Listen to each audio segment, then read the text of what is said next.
तो ये सेल का पार्ट सेकेंड है, ठीक है। इसमें हम लोग जो कुछ कुछ ऑर्गेनल्स अभी बाकी है उसको पढ़ना, ठीक है। जैसे कि इसमें इंडोप्लाज्मिक रेक्टिकुलम हम लोग उस दिन नहीं पढ़े थे, नहीं ना पढ़े थे। और इंडोप्लाज्मिक रेक्टिकुलम कहाँ दिखाई पड़ रहा है? ये जो दिखाई पड़ रहा है बैगनी जैसा, ये इंडोप्लाज्मिक रेक्टिकुलम, ठीक है। तो सर इसमें दो इंडोप्लाज्मिक रेक्टिकुलम क्यों बना हुआ है? एक इस साइड है और एक इस साइड है। हाँ, तो दो प्रकार का इंडोप्लाज्मिक रेक्टिकुलम होता भी है, ईआर, ठीक है। ईआर दो टाइप का होता भी है, ठीक है। यहाँ पे देखो,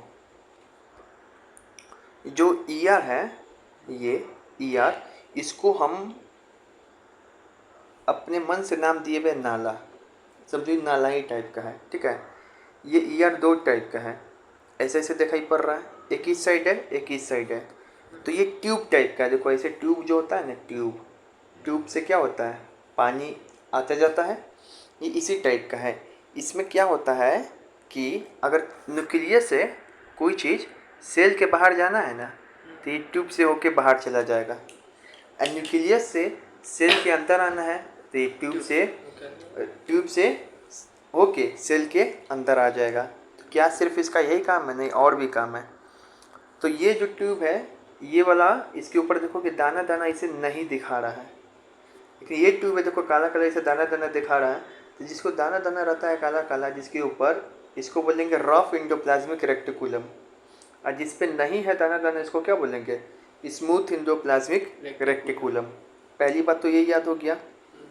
अच्छा, हम तुमको एक दिन बताए थे। अच्छा, इसका जो इंडोप्लाज्मिक रेक्टिकुलम है, इसका काम क्या है? तो ये प्रोटीन बनाएगा। क्या बनाएगा? प्रोटीन। सेल के लिए प्रोटीन बनाएगा प्लस लिपिड्स बनाएगा, प्रोटीन बनाएगा प्लस लिपिड्स बनाएगा। तो जो रफ इंडोप्लाज्मिक रेक्टिकुलम है ना, ये प्रोटीन बनाएगा, और जो स्मूथ इंडोप्लाज्मिक रेक्टिकुलम है, ये लिपिड बनाएगा। अब दूसरी बात कि सर, कि ये जो है, ये रफ वाला ही प्रोटीन क्यों बना रहा है, स्मूथ वाला क्यों नहीं प्रोटीन बना रहा है? तो जो रफ वाला के ऊपर दाना दाना है ना, यही है राइबोसोम्स। एकदम छोटा होता है, सेल का सबसे छोटा ऑर्गेनल कौन है? तो राइबोसोम्स। तो ये जो दाना दाना यही है राइबोसोम्स। तो यही जो है तुम्हारा जो राइबोसोम्स, जो दाना दाना पाया जा रहा है, इसका मेन फंक्शन है प्रोटीन बनाना, क्योंकि इसको प्रोटीन फैक्ट्री भी बोलते हैं। इसी कारण जो तुम्हारा रफ इंडोप्लाज्मिक रेक्टिकुलम है, वो प्रोटीन क्या करेगा? बनाएगा। अब इसके ऊपर तो राइबोसोम्स नहीं पाया जा रहा है, वही दाना दाना मतलब राइबोसोम्स ही बोल रहे थे उस समय से। तो ये लिपिड बनाता है। क्या बनाता है? लिपिड बनाता है, ठीक है। लिपिड क्या चीज़ है? लिपिड्स मतलब फैट होता है, लिपिड्स मतलब फैट होता है। एक चीज़ बताए थे कि ये, इसको क्या बोलते हैं? सेल वॉल, अंदर में प्लाज्मा मेम्ब्रेन। तो जो प्लाज्मा मेम्ब्रेन है, इसको प्लाज्मा मेम्ब्रेन है, ये प्लाज्मा मेम्ब्रेन क्या चीज़ का बना रहता था? प्रोटीन और लिपिड। याद तो है नहीं, जाके वीडियो तो देखा नहीं, करा के नोट्स कर दिए। प्रोटीन और लिपिड से बना रहता है। और सेल वॉल पूछे तो सेलुलोज से, लेकिन जो प्लाज्मा मेम्ब्रेन पूछे तो प्रोटीन और लिपिड से। तो कहाँ से इसके पास प्रोटीन और लिपिड आया? तो जो इंडोप्लाज्मिक रेक्टिकुलम का रफ वाला पार्ट है ना, ये प्लाज्मा मेम्ब्रेन को दे देगा, जाओ तुम ले लो प्रोटीन। तो ये प्लाज्मा मेम्ब्रेन अपने पास प्रोटीन ले लेगा, और भी सेल में जिसको जिसको ज़रूरत है वो प्रोटीन ले लेगा। और ये स्मूथ इंडोप्लाज्मिक रेक्टिकुलम है, ये दे देगा लिपिड। तो इस तरीके से प्लाज्मा मेम्ब्रेन के पास क्या आ गया? लिपिड और प्रोटीन और लिपिड आ गया। लेकिन वास्तविक रूप में प्रोटीन और लिपिड कौन बनाया? Endoplasmic reticulum. इंडोप्लाज्मिक रेक्टिकुलम के ऊपर जो राइबोसोम्स था वो प्रोटीन बनाया, और जो स्मूथ इंडोप्लाज्मिक रेक्टिकुलम है वो लिपिड बनाया, ठीक है। आइए अब तो यहाँ पे देख लेते हैं क्या क्या लिखा हुआ है इसमें। तो यहाँ पे देखो, पहला लिखा हुआ है कि इंडोप्लाज्मिक रेक्टिकुलम सिंथेसिस मतलब क्या होता है इसके हिंदी? बनाना। साइंस में किसी चीज़ को बनाना को क्या बोलते हैं? सिंथेसिस। तो प्रोटीन और लिपिड को सिंथेसिस करता है, पहला पॉइंट करता है ना। कौन करता है? अगर ये लाइन दे दे कि प्रोटीन और लिपिड को कौन बनाता है? इंडोप्लाज्मिक रेक्टिकुलम, ठीक है। स्पेशली दे दे कि प्रोटीन को कौन बनाता है? सिर्फ तो राइबोसोम्स। रफ में भी कौन? Ribosomes. It is a protein ribosomes ही ना बना रहा है, इसके ऊपर राइबोसोम्स रहता है, वो वाला बनाता है, ठीक है। और इट इज ए, दूसरा point, it is a large network of membrane bound tubes and seat. देखो इस सीट के रूप में इसी से है, लेकिन ट्यूब का सीट है, तो यही बात लिखा हुआ है। It is a large network of tube, ऐसे भी लिख सकते हो ट्यूब्स, ऐसे ट्यूब्स एंड सीट। मेम्ब्रेन लिखा हुआ है क्योंकि इसके ऊपर मेम्ब्रेन पाया जाता है, इसका लिखा हुआ है, ठीक है। इसका काम क्या है एंडोप्लाज्मिक रेटिकुलम का?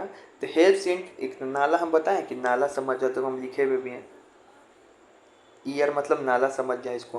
तो helps in transportation of material between nucleus and cytoplasm.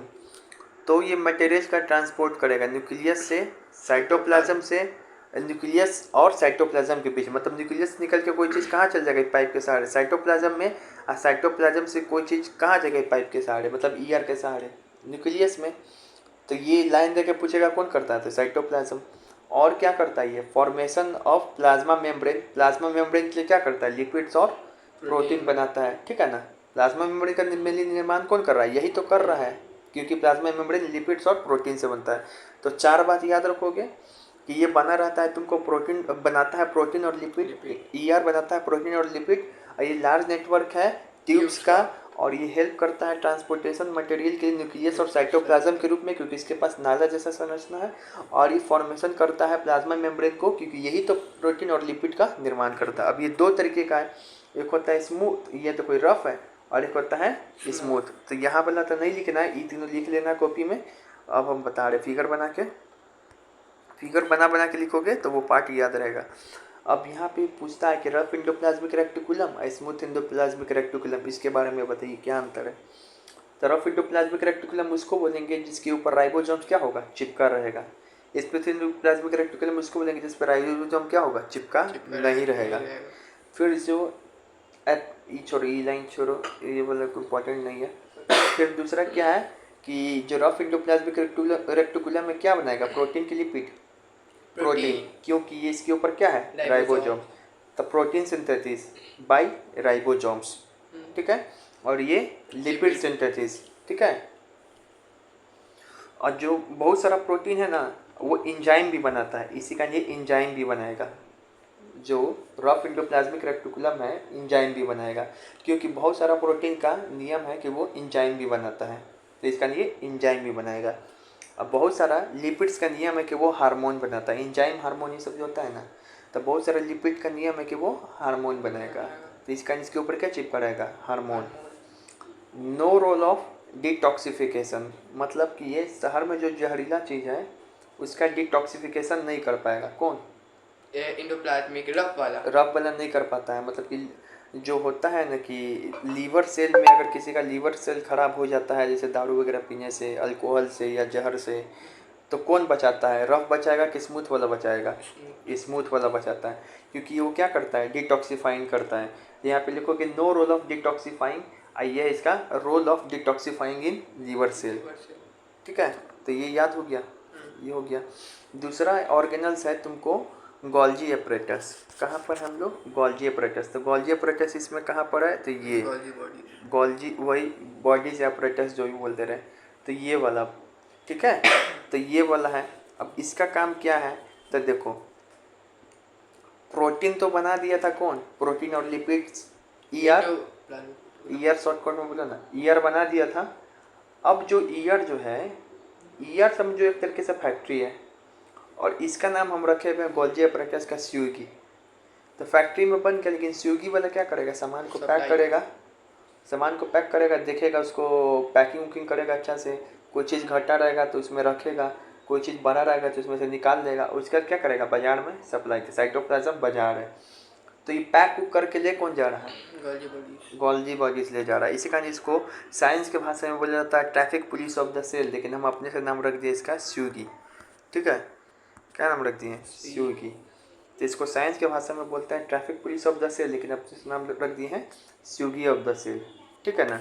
इसका काम 3 चीज़ है। स्टोर, पहले तो लाएगा स्यूगी, तो स्टोर करेगा, फिर मॉडिफाई करेगा, बदलाव करेगा, और जब देख लेगा लिया या बस सामान में पैकिंग की मॉडिफाइड मतलब बदलाव कर दिया, जो घटा बढ़ा है, उसके बाद क्या कर देगा? पैक कर देगा, उसके बाद ये पहुंचाएगा, ठीक है। तो इसका फंक्शन क्या है? तो storage, modification and packing of किसका? प्रोडक्ट्स। किस प्रोडक्ट का? Lipids and protein which are formed by the ER. तो यही प्लाज्मा मेम्ब्रेन को भी यही सप्लाई करता हो? हाँ, यही लेके जाके देता है कि ले भाई प्लाज्मा मेम्ब्रेन हम ईयर के पास से लेके आए हैं, ठीक है। अब उसके बाद जो है ये पॉइंट छोड़ दो, डिस्पैच टू वेरियस टारगेट मतलब कहाँ, जहाँ जिसको ले जाना है, जरूरी थोड़ी प्लाज्मा मेम्ब्रेन को प्रोटीन की जरूरत है, और जिसको जिसको जरूरत है वहाँ तक ले जाएगा। ये पॉइंट छोड़ दो, ठीक है, कॉपी में ये नहीं लिखना। दूसरा क्या है, involve in the formation of lysosome. इसका दूसरा काम और भी है कि जो लाइसोसोम्स पढ़ाए थे उस दिन, आगे और भी स्लाइड है, पढ़ाए थे नहीं। तो जो लाइसोसोम्स है ना उसका निर्माण करता है कौन, लिपिड नहीं, गोल्गी अपरेटस। इसका दो काम है, एक तो इस पैकिंग वुकिंग वाला काम कर रहा है, स्यूगी वाला काम कर रहा है, और एक है कि ये लाइसोसोम्स का निर्माण भी करता है। अलग ही हट के काम है, कोई मतलब तालमेल नहीं मिल पा रहा होगा। लाइसोसोम्स को बस एक बात बताए थे कि सुसाइडल बैग है। हाँ ठीक है, बताएंगे। तो लाइसोसोम्स है ना, तो लाइसोसोम्स का ये निर्माण भी करता है, ठीक है। अब जो तुमसे पूछा जाता है कि ये सिस्टर्न्स नाम का संरचना कहाँ पे पाया जाता है, तो ये जो इसे लाइसोसोम्स दिखाई पड़ रहा है, इसे ये वाईफाई की तरह, तो इसी को सिस्टर्न्स बोलते हैं। तो ये कहाँ पाया जाता है, गोल्गी अपरेटस में या गोल्जी बॉडीज में।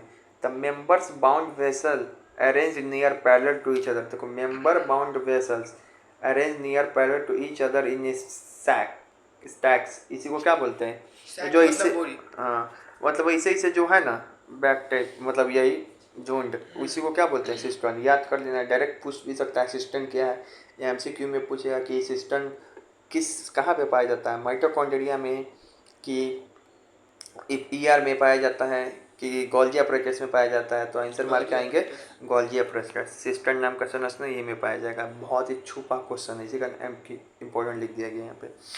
तो इस हम 4 बात पढ़े, तुमको कॉपी में कैसे लिखोगे, चारों बात लिख दोगे, ये बात छोड़ के कि पहले तो यहाँ पे फंक्शन लिखोगे, इसका फिगर बना के उसका फंक्शन लिखोगे कि फंक्शन क्या है, storage, modification and packing of product.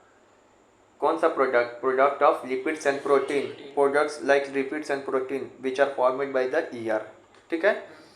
अब उसके बाद दूसरा लिखोगे, दूसरा फंक्शन इसका क्या है, दूसरा नंबर, एक तो पहला हो गया, दूसरा नंबर क्या है, involve in the formation of lysosomes, ठीक है। तीसरा पॉइंट क्या लिखोगे कि on Golgi apparatus a parallel on Golgi apparatus, a Golgi body is a parallel stack like structure found which are called cistern, ठीक है। इसे इसे बना के दिखा भी देना कि देखिए इसको सिस्टर्न बोलते हैं। एग्जाम में भी आए लिखने में अगर मान लो डेफिनेशन में गलती हो जाए तो इसे बना के दिखा देगा तो समझ लेगा लड़का तेज है, ठीक है, लिखने नहीं आ रहा है इसको इंग्लिश, तो ये बात समझ जाएगा। तो ये पूरा हो गया। अब यहाँ पे एक सवाल है, अगर तुमसे पूछ दिया जाए कि what would happen to the life, कि यदि सेल में क्या होगा यदि गोल्गी अपरेटस नहीं होगा, तो सोचो कि गोल्गी अपरेटस का फंक्शन क्या था, स्विगी वाला काम नहीं हो पाएगा, सप्लाई वाला काम नहीं हो पाएगा, तो no proper packing and transportation of protein and lipids, बस ये सब नहीं लिखना है, कहीं चला जाएगा। हाँ ठीक है ना, अपने जाना पड़ेगा आदमी को। तो no proper packing and transportation of protein and lipids. दूसरा क्या है, नो लाइसोसोम फॉर्म। जब लाइसोसोम फॉर्म नहीं होगा तो क्या होगा कि जो डेड सेल है वो उसका साफ नहीं हो पाएगा, तो नो लाइसोसोम फॉर्म, यहाँ पे लिख दो बस इतना। अब without lysosomes the cell can not digest waste material, ठीक है। जब गोल्गी अपरेटस नहीं होगा तो लाइसोसोम्स नहीं बन पाएगा, और जब लाइसोसोम्स नहीं होगा तो सेल डाइजेस्ट नहीं कर पाएगा वेस्ट मटेरियल को, यही बात लिखा हुआ है, ठीक है, हो गया। अब यहाँ पर है लाइसोसोम्स के बारे में बोल रहा है, तो सर रिकॉर्ड हो रहा है कि नहीं हो रहा है, चल। अब यहाँ पे लाइसोसोम्स के बारे में बोल रहा है, ठीक है ना, लाइसोसोम्स के बारे में बोल रहा है। तो देखो लाइसोसोम्स जो है कहाँ पर है, आइए इसका फिगर दिखाते हैं। मेन फिगर पे फिगर जरूर बना के याद करो तभी पार्टी याद होगा।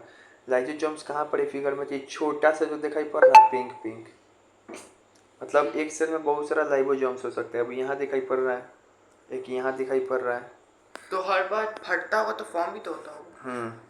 तो यही है लाइसोसोम्स, ठीक है। क्या खाली गोल सा स्ट्रक्चर, जब हाँ गोल सा स्ट्रक्चर है। अब देखो लाइसोसोम्स है, इसको वेस्ट डिस्पोजल बोलते हैं, ठीक है।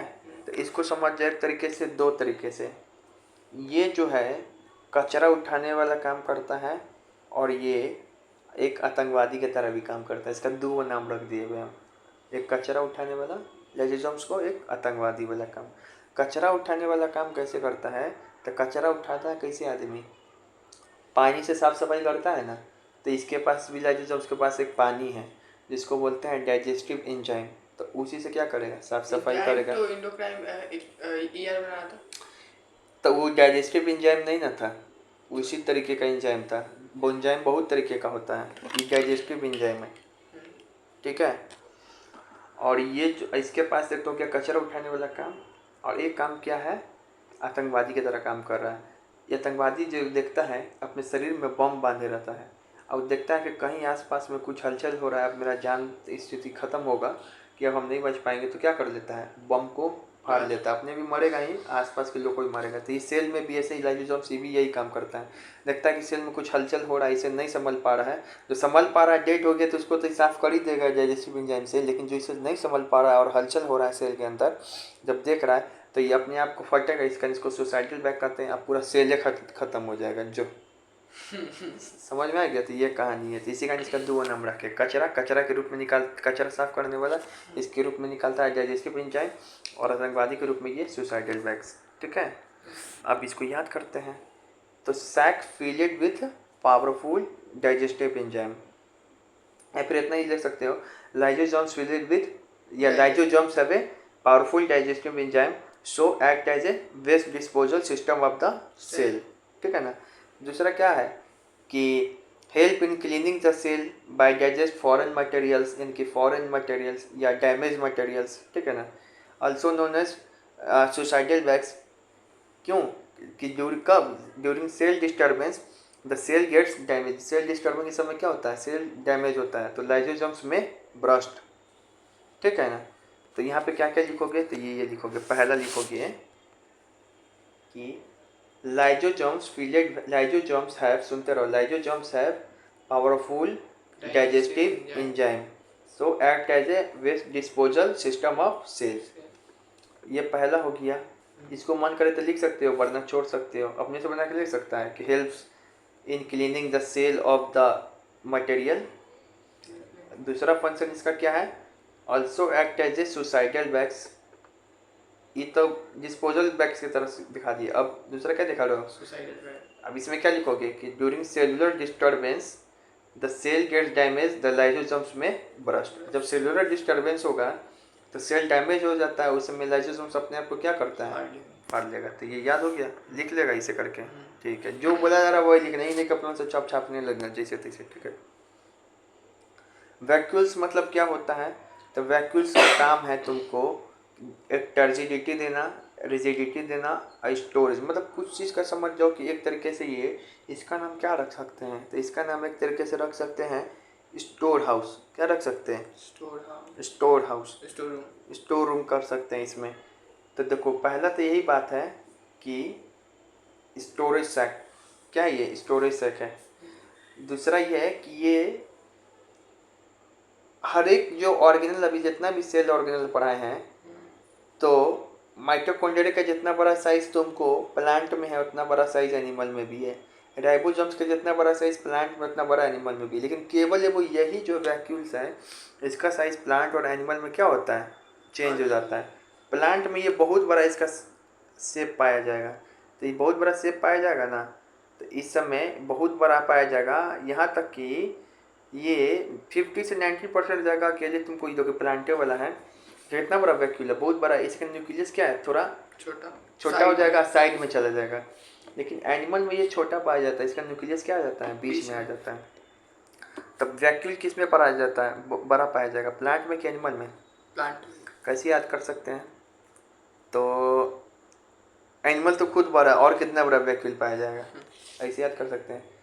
अब उसके बाद याद रख सकते हैं कि प्लांट्स को ये प्रोवाइड क्या करता है, turgidity and rigidity of the cell. Turgidity मतलब क्या होता है, लचीलापन हुआ ही, और टर्जिडिटी मतलब क्या होता है कि जब पानी किसी चीज़ के अंदर चला जाएगा तो फूल जाएगा, ये टर्जिडिटी, ठीक है। तो सेल में पानी चला जाता तो फूल जाता है, हाँ, तो इसी के कारण वैक्यूल्स, इसी में पानी आके जमा हो जाता है। ये स्टोर करता है किसको किसको, amino acid, sugar, organic acid और प्रोटीन, ठीक है। देखो तो एग्जाम पूछ सकता है, एग्जाम में घुमाएगा, क्या लिपिड को भी स्टोर करता है, नहीं, तो इसका ट्रिक बनाया हुआ है सोप। वैक्यूल्स किसको किसको स्टोर करता है? तो इसका ट्रिक है सोप। एस से क्या है? शुगर। ओ से क्या है? Organic acid. ए से क्या है? Amino acid. पी से क्या है? पी से नहीं है प्रोटीन। तो प्रोटीन को करता है मगर लिपिड को नहीं। तो इतना चीज को क्या करता है? एब्जॉर्ब। अब कुछ एग्जाम में दे देगा कि कार्बोहाइड्रेट को भी स्टोर करता है, तो नहीं, वो सब बकचोदी मत कीजिए, जो सिखाया गया वही है सिर्फ, ठीक है। तो इसे एमसीक्यू में पूछ सकता है। उसके बाद जो अमीबा होता है, अमीबा तो नहीं सोचा जा रहा है, तो देखो अमीबा के बारे में क्या लिखे हैं, ये वैक्यूल है। तो अमीबा के समय क्या होता है कि अमीबा वैक्यूल से ही खाएगा, वैक्यूल से ही हक देगा, मतलब खाता भी अमीबा वैक्यूल से ही, अपोर्टी भी कर देगा वही से। ये अमीबा के केस में होता है, स्पेशल पॉइंट है। The food vacuoles contain food items that amoeba consume expel waste, ठीक है ना, ये याद रख सकते हो।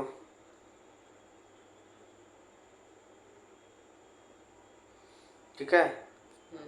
या फिर amoeba take food from vacuole and expel out from the vacuole, ये भी हो सकता है।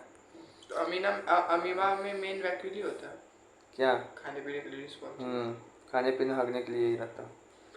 तो यहाँ पे वैक्यूल जो है, वैक्यूल के बारे में लिखोगे पहला पॉइंट कि पहला पॉइंट स्टोरेज स्टैक, दूसरा point large in plant cell but small in animal cell, दूसरा पॉइंट ये वाला provide turgidity and rigidity of the cell, तीसरा store amino acid, sugar, organic acid, protein.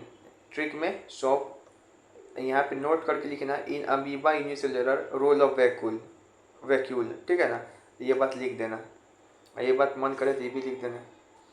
Food vacuole contain food items, food vacuole जो रहता है इसमें food items को contain करता है, जो अमीबा कंज्यूम करता है, एक्सपेल वेस्ट करता है, ठीक है ना, ये हो गया। अब जो है यहाँ पे जो है ये मेम्ब्रेन का आ गया, मेम्ब्रेन का झमेला आ गया, मेम्ब्रेन का झमेला, इसको हेडिंग बनाया, आ गया मेम्ब्रेन का झमेला। मेम्ब्रेन क्या है? एग्जामिनर कंफ्यूज करता है, 3 सवाल पूछ के, 4 सवाल पूछेगा, सारा सेल ऑर्गेनल पढ़ा दिए तुमको, हो गया।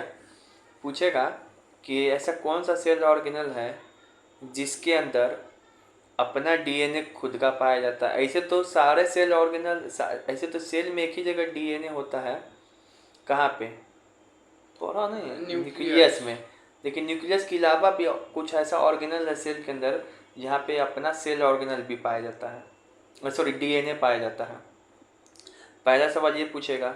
दूसरा पूछेगा कि किस किस ऑर्गेनल के पास डबल मेम्ब्रेन है, मतलब दो वो झिल्ली है। अब पहले सुनो ना, तो किस किस के पास दो वो, किस किस के पास पूछेगा सिंगल मेम्ब्रेन है, टेस्ट लेंगे तुम्हारा बाद में, किस किस के पास सिंगल मेम्ब्रेन है। फिर पूछेगा किसके पास मेम्ब्रेन है ही नहीं, सिंगल डबल छोड़ी, किसके पास मेम्ब्रेन है ही नहीं।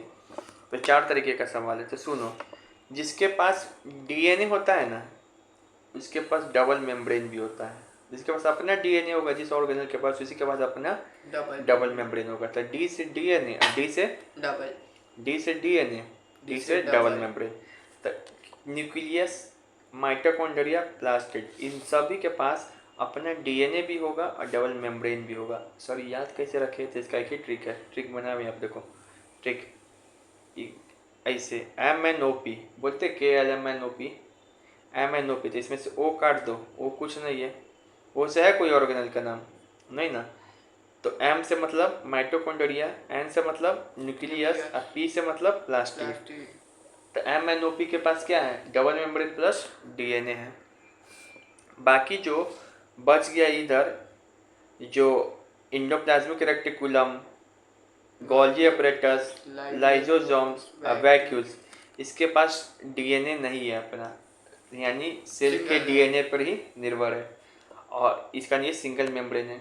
एक और ऑर्गेनल बच गया इस सभी में, राइबोसोम्स। तो इसके पास कोई मेम्ब्रेन है ही नहीं, तो डीएनए की बात ही छोड़ दीजिए, इसके पास कोई मेम्ब्रेन है ही नहीं। और राइबोसोम्स का काम क्या है? प्रोटीन फैक्ट्री, रफ ईयर के साथ चिपका रहता है। राइबोसोम्स को एक और खासियत बात है कि only organelle present in the prokaryotic and eukaryotic cell. बताए थे प्रोकैरियोटिक यूकैरियोटिक के बीच का डेफिनेशन उस दिन, बताएं कि नहीं बताएं? तो प्रोकैरियोटिक यूकेरियोटिक सेल के बीच में अगर पूछा जाए एकमात्र ऐसा कोई सेल ऑर्गेनल बताइए जो दोनों में पाया जाता है, तो यही है राइबोसोम्स, जो दोनों में पाया जाता है, प्रोकैरियोटिक में भी और यूकैरियोटिक में भी, एकमात्र यही है। तो ये बहुत इंपॉर्टेंट है एमसीक्यू के हिसाब से, यहाँ से तो फंस ही जाएगा एमसीक्यू। तो ये भी ऐसे जैसे लिखा हुआ है वैसे लिख लेना, फिर से बताना होगा। राइबोसोम्स के पास नहीं है ना डीएनए ना कोई मेम्ब्रेन, ये तीनों के पास क्या है, डीएनए नहीं है लेकिन सिंगल मेम्ब्रेन है, और ये तीनों के पास क्या है, डीएनए भी है डबल मेम्ब्रेन भी है, KLMNOP। ठीक है, अब आता है प्लांट सेल एनिमल सेल के बीच में डिफरेंस पूछता है। ऐसे डिफरेंस बहुत सारा है लेकिन जो जो इम्पोर्टेंट है वो बता रहा है सिर्फ डिफरेंस। दोनों में सबसे पहला तो डिफरेंस यही है, सेल वॉल जो सिर्फ प्लांट में पाया जाएगा, एनिमल में नहीं। प्लांट को चढ़ने के लिए वॉल चाहिए, एनिमल को नहीं, इसे याद कर सकते हैं। तो इसमें सेल वॉल प्रेजेंट, उसमें एब्सेंट। प्लांट में प्लास्टिड होता है, वो भी 3 तरीके का, लेकिन एनिमल में प्लास्टिड नहीं होता है। प्लांट में जो लार्ज वॉक्यूल पाया जाता है, एनिमल में स्मॉल। पहले ही से एनिमल, ऐसे एनिमल तो चलता है ना, कितने शरीर में वजन लेके चलेगा, ऐसे याद कर सकते हो। प्लांट में सेंट्रियोल एब्सेंट होता है, लेकिन एनिमल में सेंट्रियोल रहता है। सेंट्रियोल का काम है सेल डिवीजन करना, ठीक है ना। कभी है व्हाट इज सेंट्रियोल, तो हेल्प्स इन सेल डिवीजन, बस इतना रख सकते हो। तो क्या प्लांट में सेल डिवीजन नहीं होता, होता है लेकिन कुछ दूसरा चीज़ से होता है, ठीक है। एक और चीज़ है यहाँ पे लिख लेना, सेंट्रोजोम जो एक होता है सेल ऑर्गेनल, ये भी केवल किस में पाया जाता है, सेंट्रियोल को ऐसा सेंट्रोजोम बोलते हैं। ये भी किस में पाया जाएगा, सिर्फ एनिमल सेल में, प्लांट में नहीं। यही डिफरेंस है। इसके अलावा सर राइबोसोम्स तो दोनों में पाया जाएगा। कहाँ पर है राइबोसोम्स, ये है इसके ऊपर, राइबोसोम्स दोनों में पाया जाएगा ये। इसके अलावा सर वॉक्यूल दोनों में पाया जाएगा, ठीक है ना, अपना फिगर देखते रहना। वॉक्यूल भी दोनों में पाया जाएगा। तो एग्जाम में डिफरेंस लिखने के लिए आए, और माइटोकॉन्ड्रिया भी दोनों में, सब चीज़ दोनों में, सब चीज़ अब सेम होगा, बस जो डिफरेंस था वही बता दिया गया। तो एक तरफ ऐसे लिख के फिगर बना देगा एग्जाम में, एक तरफ ही लिख के फिर फिगर इसका भी बना देगा। फिगर हम तुमको देंगे इंटरनेट से, वो वाला फिगर बनाना, ये बनाना है। फिगर हम बना चुके हैं, बनाया ठीक है, लेकिन अच्छा वाला फिगर देंगे प्लांट और एनिमल सेल का। इसमें कहाँ कुछ पता चल रहा है बढ़िया तरीके से, ठीक है, लाल पियर हरियर हो रहा है। अब जो है तो ये हो गया। अब जो है सेल डिवीज़न है। सेल डिवीज़न क्या होता है, तो सेल डिवीज़न एक प्रोसेस है जिसके द्वारा न्यू सेल क्या होता है, फॉर्म होता है ऑर्गेनिज्म में। सेल डिवीज़न क्या है, तो एक प्रोसेस है जिसके द्वारा क्या होता है, न्यू सेल फॉर्म होगा। सेल डिवाइड होगा तभी तो ये दुनिया बढ़ेगा। सेल डिवाइड नहीं होगा तो नया सेल नहीं बनेगा, तो आदमी मतलब दुनिया नहीं चल पाएगा। इसका सेल डिवीज़न ज़रूरी है। New cell format for growth, new cell क्यों होता है, ग्रोथ के लिए, सेल रिप्लेसमेंट के लिए और रिप्रोडक्शन के लिए। पूछ सकता है कि न्यू सेल किस लिए बनता है, तो ग्रोथ, जिससे ग्रोथ हो, और दूसरा रिप्लेसमेंट खराब सेल का, और रिप्रोडक्शन, तब से 1 से 2, 2 से 3 बनेगा। 2 तरीके का सेल डिवीजन होता है, एक होता है माइटोसिस, एक होता है मियोसिस। ये है माइटोसिस का फिगर, ये है मियोसिस का फिगर, ठीक है। जो माइटोसिस है और मियोसिस है, ठीक है, जो माइटोसिस है और मियोसिस है, सेल डिवीजन क्या है, the process by which new cell are made is called cell division. अब एक तरफ है माइटोसिस, एक तरफ है मियोसिस, इसको याद रखना है। माइटोसिस क्या है, माइटोसिस एक तरफ है, मियोसिस। जो माइटोसिस में होता है ना, इसमें जो सेल डिवाइड होगा 2 डॉटर सेल में डिवाइड होगा। यहाँ पे देख रहा है, एक सेल डिवाइड होकर कितना डॉटर सेल मिल रहा है, 2 दिखाई पड़ रहा है, 1 और 2। और जो मियोसिस होता है, इसमें एक सेल डिवाइड होकर 4 डॉटर सेल बनता है, ठीक है। कितना बनेगा, 4, पहले 1 से 2 बनेगा, फिर ये अपना 2 बनेगा।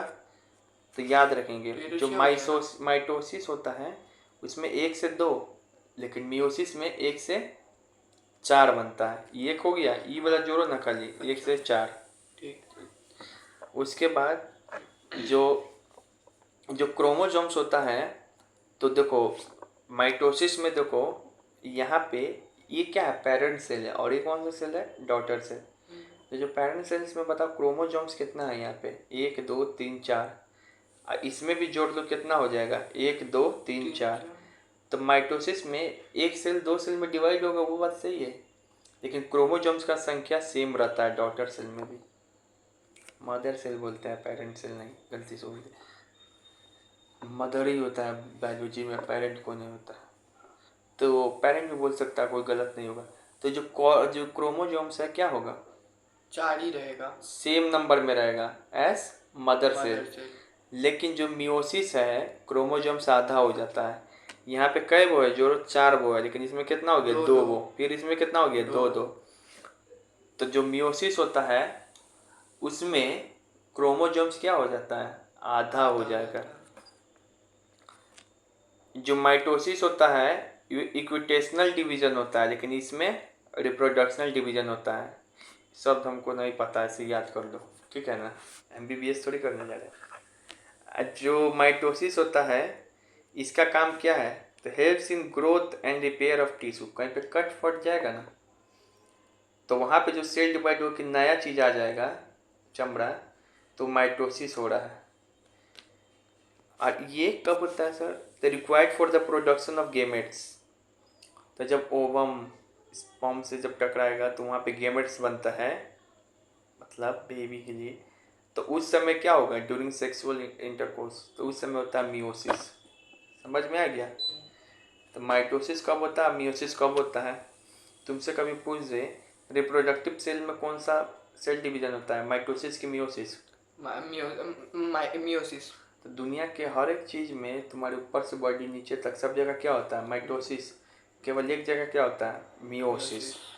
तो हमको लग रहा है कि मोदी जी और योगी जी में मियोसिस नहीं हुआ है, हुआ है नहीं, मियोसिस नहीं हुआ है, माइटोसिस हो गया हुआ है। तो इसे याद कर सकते हैं। तो फिर से बता रहे हैं, माइटोसिस में ये फिगर भी बनाएंगे एग्जाम में आगे लिखने के लिए, और ये सब भी बताएंगे। जो माइटोसिस में होता है एक सेल 2 सेल में डिवाइड होता है, और क्रोमोसोम्स की संख्या क्या होती है, सेम एज कम्पेयर टू। लेकिन जो मियोसिस है एक सेल 4 सेल में डिवाइड होता है, लेकिन क्रोमोसोम्स की संख्या क्या हो जाती है, हाफ। क्रोमोसोम्स क्या हो जाएगा, हाफ। और उसके बाद बताए थे हेल्प्स इन रिपेयर टिश्यू, और ये मोदी जी बोला है occurs during reproduction, reproductive cells, या फिर production of gametes, required for production of gametes, ठीक है। ये हो गया, सेल डिवीजन हो गया। अब तुम्हारे बुक में तो सेल डिवीजन यहीं तक दिया है, लेकिन हम थोड़ा और बता दे रहे हैं कि तुम बोलता है कि थोड़ा और बता दिया कीजिए, ठीक है। तो देखो जो इसको और हमको लग रहा है कहीं एक्स्ट्रा पूछेगा तो इससे पूछ सकता है सेल डिवीजन से। जो माइटोसिस होता है ना वो 6 चरण में होता है। ऐसे तो मियोसिस भी होता है 4-5 चरण में, उसको नहीं बता रहे, माइटोसिस को सिर्फ बता दे रहे। जो माइटोसिस है वो 6 टाइप्स का होता है, मतलब 6 स्टेप में होगा। एक होगा interphase, prophase, metaphase, anaphase, telophase, last में आएगा साइटोकाइनेसिस। इसको याद कैसे कर सकते थे, IP मैट सी, interphase, prophase, metaphase, anaphase, telophase, cytokinesis. बहुत हार्ड नहीं लग रहा है? कहाँ ये हार्ड लग रहा है, समझो हमको कितना पढ़ना पड़ता है। सही बोल रहे हैं तुमको, कहाँ गया ये रुकने वाला, काटिएगा। बहुत ही हार्ड है, समझ में आ रहा है। एजुकेशन सिस्टम हार्ड नहीं है यहाँ का, एग्जाम पैटर्न हार्ड है, समझ में आ रहा है। तो इंटरफेज पहला पढ़ते कि इंटरफेज में क्या होगा। तो इंटरफेज जो होता है ना, ये सेल डिवीजन का पहला प्रोसेस है। इसमें सेल अपने आप को स्टार्ट करता है, प्रिपरेशन करता है, हाँ सेल डिवीजन करना मतलब अपने आप को माइंड मेकअप करता है। और यही इसको तैयार होने में सबसे ज़्यादा समय लगता है, यही सबसे बड़ा फेज़ है। 18 से 20 आवर लग जाता है सेल को टूटने से पहले। अच्छा कल टूटेंगे हम, 20 आवर, पानी नहीं पीने लगता है, मतलब से आदमी की तरह माइंड मेकअप करने में बड़ा देर लगता है। कल मरना तो वही खा पी लेते हैं अच्छा से, डिवाइड होंगे। तो वही जो है तुम्हारी बहुत इंटरफेज है, ठीक है। ऐसा कुछ ना, मतलब इंटरफेज मतलब कोई आदमी नहीं होता बहुत सोचता है कि उसका नाम रख दो इंटरफेज। एक होता है प्रोफेज। प्रोफेज में क्या होता है, ये जो दिखाई पड़ रहा है तब प्रोफेज में क्या होगा जो क्रोमेटिन फाइबर है वो क्रोमोसोम्स में कन्वर्ट हो जाएगा। इसमें जो सारा सेल ऑर्गेनल है ना क्रोफेज में, सारा गायब हो जाता है। In this phase cell organelle disappear, सारा सेल ऑर्गेनल है सारा गायब हो जाएगा। बस जो तुमको क्रोमेटिन है अब थोड़ा खुल जाएगा, क्रोमोसोम्स के रूप में स्पष्ट रूप से दिखाई पड़ने लगेगा। और बाहर फेंक देता है। हाँ, नहीं गायब हो जाता है, अंधेरे में रहता है, गायब हो जाता है। जादू, बाहर कहाँ से फेंक देगा? बाहर कैसे जाएगा? झिल्ली नहीं है, सेल वॉल नहीं है, बारात में है वो, ठीक है ना। अब उसके बाद क्या होता है, इस सेंट्रियोल होता है। तो जो प्रोफेज जब होता है ना, तो सेंट्रियोल दो चीज होता है इसमें, एक तो सारा गायब हो जा रहा है सेल ऑर्गेनल, और जो सेंट्रियोल है वह अपोजिट डायरेक्शन में जाने लगता है। दोनों सेंट्रियोल, एक सेंट्रियोल इधर चला गया, एक सेंट्रियोल इधर चला गया, तभी टूटेगा नहीं। अब उसके बाद क्या है, मेटाफेज आएगा, ये वाला है मेटाफेज। इसमें क्या होगा कि सेंट्रियोल तो चला ही गया था ध्रुव की ओर प्रोफेज में। अब जो क्रोमोसोम्स है वह एकदम तुमको सीधा दिखाई पड़ने लगेगा एक रेखा में।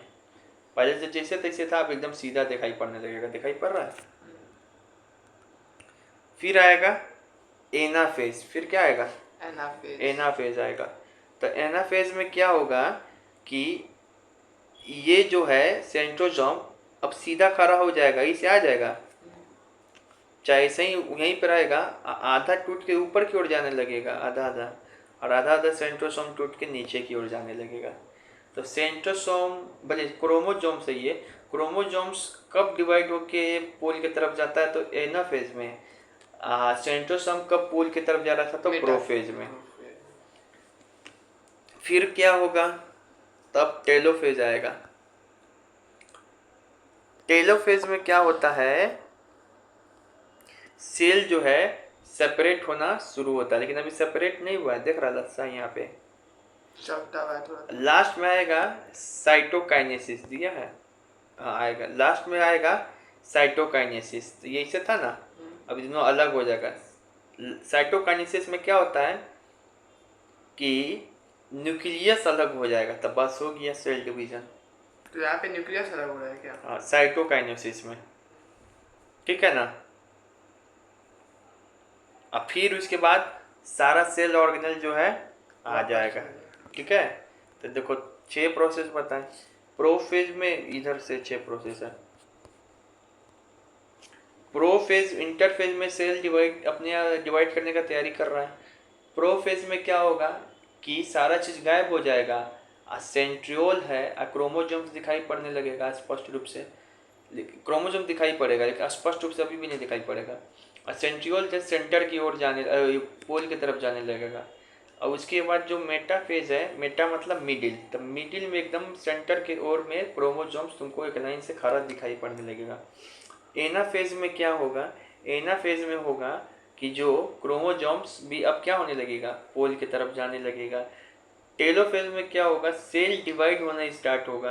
और फाइनली साइटोकाइनेसिस में क्या होता है कि न्यूक्लियस भी डिवाइड हो जाता है और सारा ऑर्गेनल फिर आने लगता है। तो इसको लिखने का मन करेगा तो लिख लेना, नहीं तो एग्जाम के समय एक बार सुन के जरूर चल जाना, ठीक है। तो ये मदर सेल जो होता है ना, तो मदर सेल मर जाती होगी इसके बाद?